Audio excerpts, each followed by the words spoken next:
Hi, first grade. Welcome back to part 2 of our Making Meaning.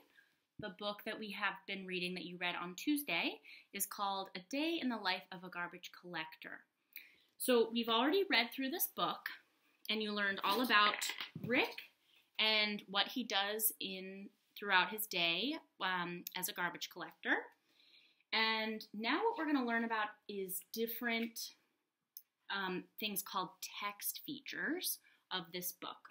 So on Tuesday we learned a little bit. I showed you the table of contents. So this section here is called the table of contents.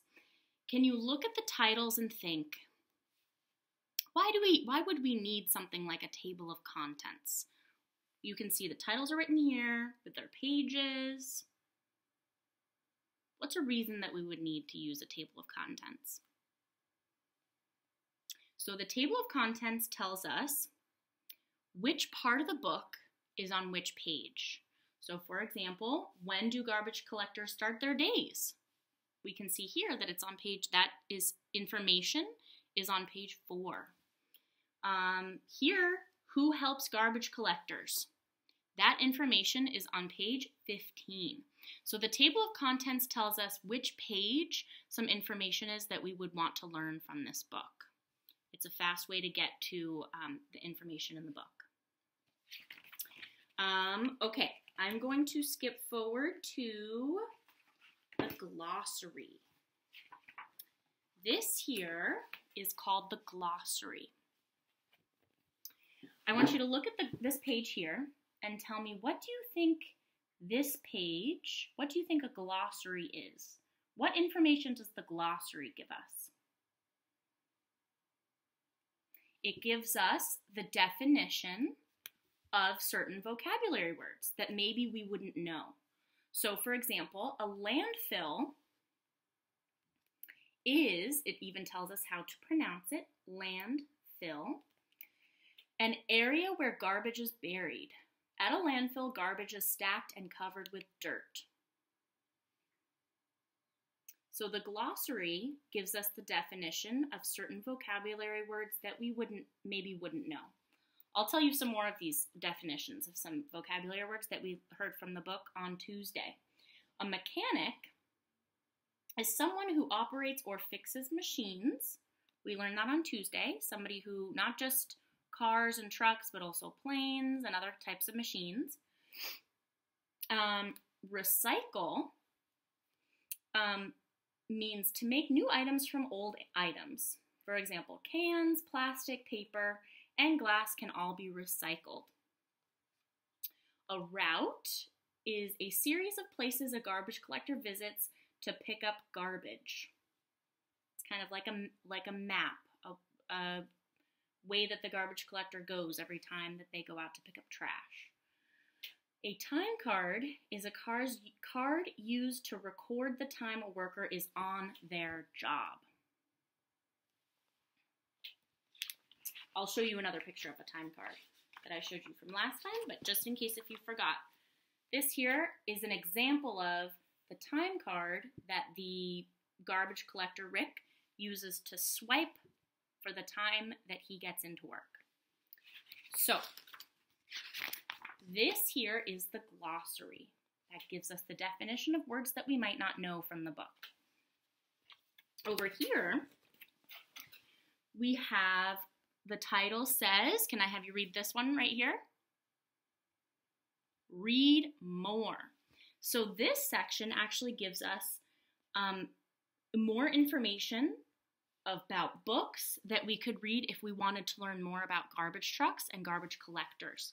So remember on Tuesday, part of your writing assignment was to talk about something maybe more that you wondered about garbage trucks and garbage collectors. This section, we would use this section to do some research, to look up answers to those questions that you wrote down. Here we have internet sites. FactHound offers a safe and fun internet site for you to do some research on some more information if you wanted to learn more about garbage trucks.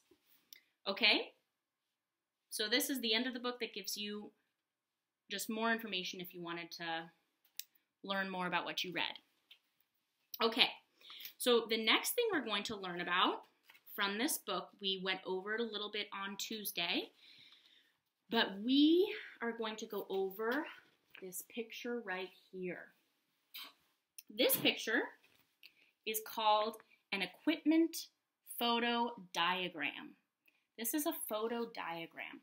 So this picture, the diagram, has labels for all the different parts of the garbage truck, all the different parts of, for example, the safety equipment that garbage collector Rick is wearing. It gives you definitions, or it labels the different parts of this equipment.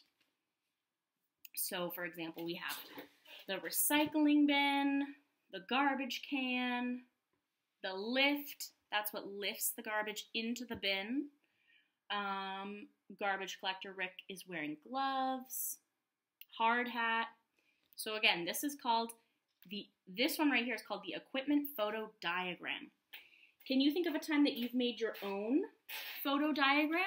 I know that with Miss Kara, she's asked you to make diagrams of some things in your house. So for example, you could draw a picture of your sofa and you can label different parts of the sofa.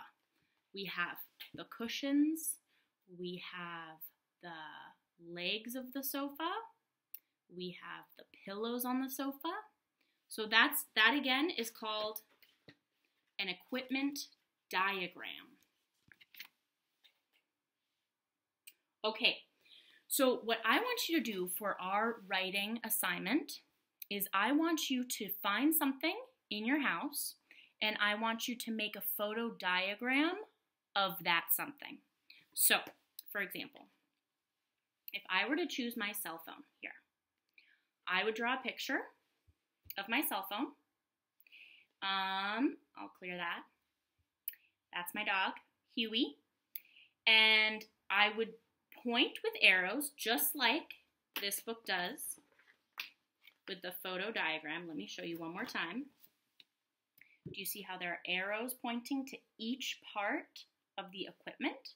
I want you to draw arrows to each part. So I would draw an arrow to the screen and I would label it screen. Maybe I would draw a picture of my dog Huey on the screen because that's what it is. There's a picture of my dog on the screen and I would point. Picture of Huey. Then maybe I would point to this little button at the bottom. What is it? What does it do? Button. And then I would draw the back. Phone cover. Protects, what does it do? Protects the phone. Camera. Takes pictures. So I want you all to draw your own photo diagrams of anything you find in the house. It could be a toy. It could be a piece of furniture, TV, whatever you want to draw a picture of. And you will take a picture of it and have your your parent or family member send it to your teacher. Okay, have fun. See you soon. Can't wait to see your photo diagrams.